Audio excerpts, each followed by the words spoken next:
Assalamualaikum warahmatullahi wabarakatuh dan salam sejahtera. Saya Nurul Atira binti Abu Hassan akan membentangkan laporan kajian tindakan.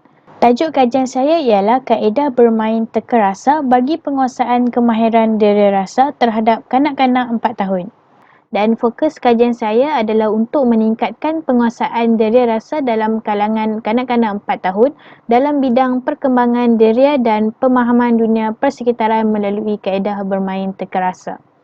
Dan saya hanya mengubah tema bagi pengajaran seterusnya bagi memudahkan kanak-kanak untuk faham tentang diri rasa.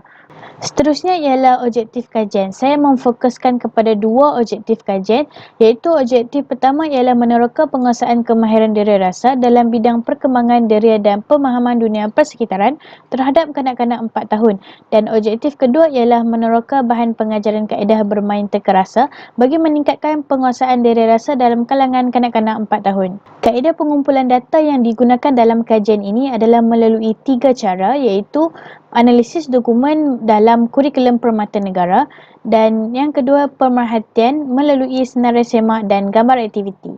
Seterusnya, tindakan yang dijalankan bagi kitaran 1 melalui 4 fasa, dan fasa yang pertama ialah merancang. Saya membuat rancangan pelaksanaan aktiviti RPA menggunakan kaedah bermain teka rasa.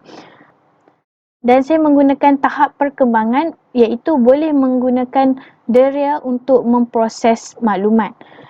Baik, saya menggunakan tema sandwich bagi RPA kitaran 1 ini, iaitu saya meletakkan bahan-bahan untuk membuat sandwich dalam kotak misteri ini, dan kanak-kanak akan meneka rasa bagi setiap bahan-bahan yang telah digunakan.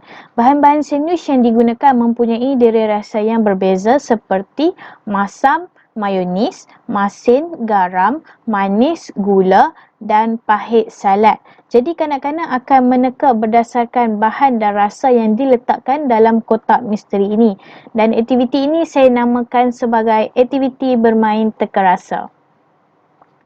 Seterusnya, fasa yang ketiga ialah pemerhatian, dan saya akan memerhati untuk mengutip data dan merumuskan penggunaan kaedah teka rasa tersebut. Dan fasa yang terakhir ialah mereflect, iaitu daripada aktiviti kitaran 1 ini, satu daripada 2 orang kanak-kanak berjaya untuk menguasai kemahiran diri rasa melalui kaedah bermain teka rasa. Namun begitu, seorang kanak-kanak masih keliru dengan konsep rasa masam, manis, masin dan pahit. Jadi saya akan teruskan dengan kitaran kedua dengan melakukan sedikit penambahbaikan bagi aktiviti ini.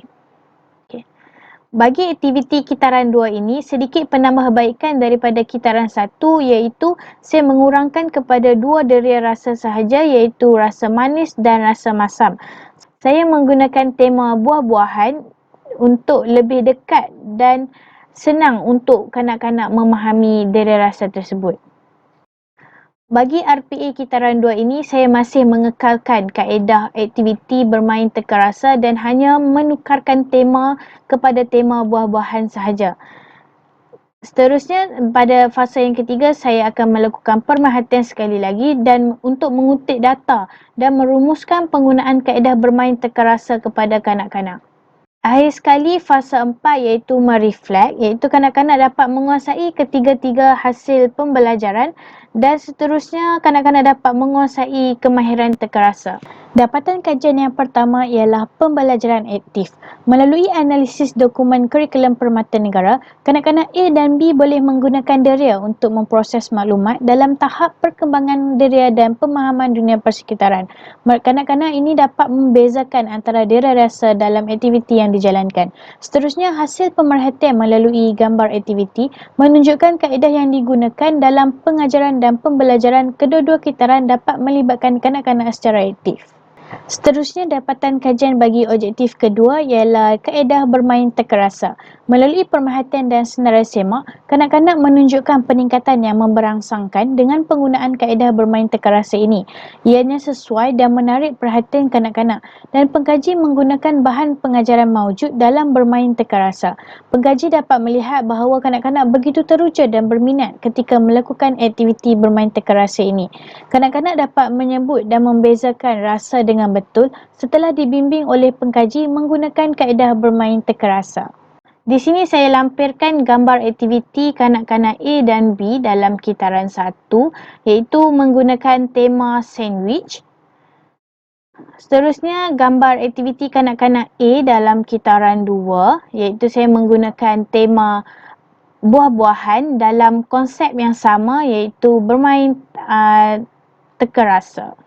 Dan di sini ialah hasil senarai semak pemerhatian kanak-kanak A dan B bagi kitaran 1 iaitu kanak-kanak A masih belum menguasai kesemua aspek yang dinilai, manakala kanak-kanak B telah menguasai kesemua aspek yang dinilai dalam kitaran 1.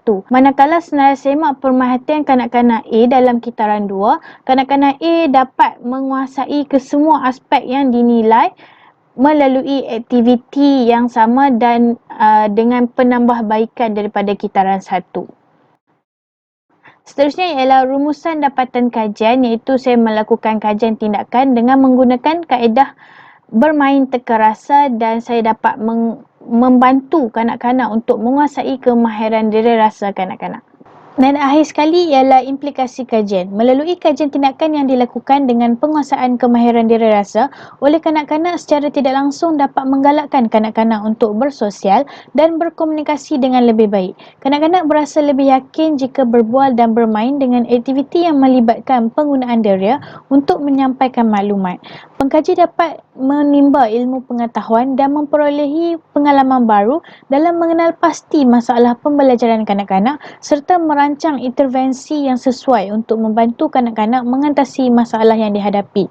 Oleh itu, pendidik dapat berfikir secara kritis, kreatif dan inovatif dalam merancang langkah intervensi yang sesuai dengan keperluan kanak-kanak untuk menyelesaikan masalah yang dihadapi. Itu saja daripada saya. Sekian, terima kasih.